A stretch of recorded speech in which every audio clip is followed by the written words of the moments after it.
So mao to siya guys, for today's video mag-barbecue di ay ta. So mao to, padulong di ay mi didto guys sa barbecuehan. Nakalimot ko sa pangalan sa barbecuehan no. So mao to nga bangad to me. Well actually, pag morning ni siya guys, car wash daw ni siya niya.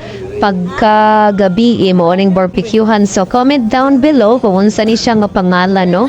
So sa kanang barbecuehan. So mao to guys nga worth 1,020 ang atong nagastuan na no labot tang soft drinks. Yang pinaka technique diha guys, dapat magdala gid tag rice because rice is life bisag diabetes unta char lang bitaw.